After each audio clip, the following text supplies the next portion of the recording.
এরকম কুচো চিংড়ি শুটকি মাছের ভর্তা কে কে খেতে পছন্দ করেন? আমার তো অনেক বেশি ভালো লাগে। এজন্য আমি আজকে দুপুরে শুটকি মাছ এবং আলু ভর্তা করব। তাই প্রথমে আমি কুচো চিংড়ি মাছ ভর্তা করব। এজন্য আমি হালকা সরিষার তেল দিয়ে চিংড়ি মাছগুলো ভালোভাবে ভেজে নেব।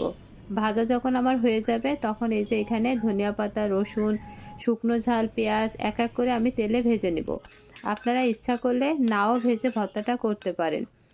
আর আপনি যদি এভাবে তেলে হালকা করে ভেজে নিয়ে ভর্তাটা করেন তাহলে ভর্তাটা আপনি অনেক দিন ফ্রিজে রেখে খেতে পারবেন।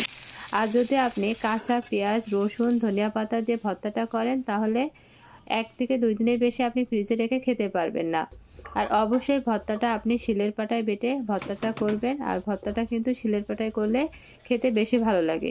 যে কোনো শুটকি মাছ যদি আপনি এভাবে শিলের পাটায় বেটে ভর্তা করেন। এ পর্যায়ে আমি এখানে লবণ, হালকা কাঁচা সরিষার তেল দিলে ভর্তা আমার রেডি।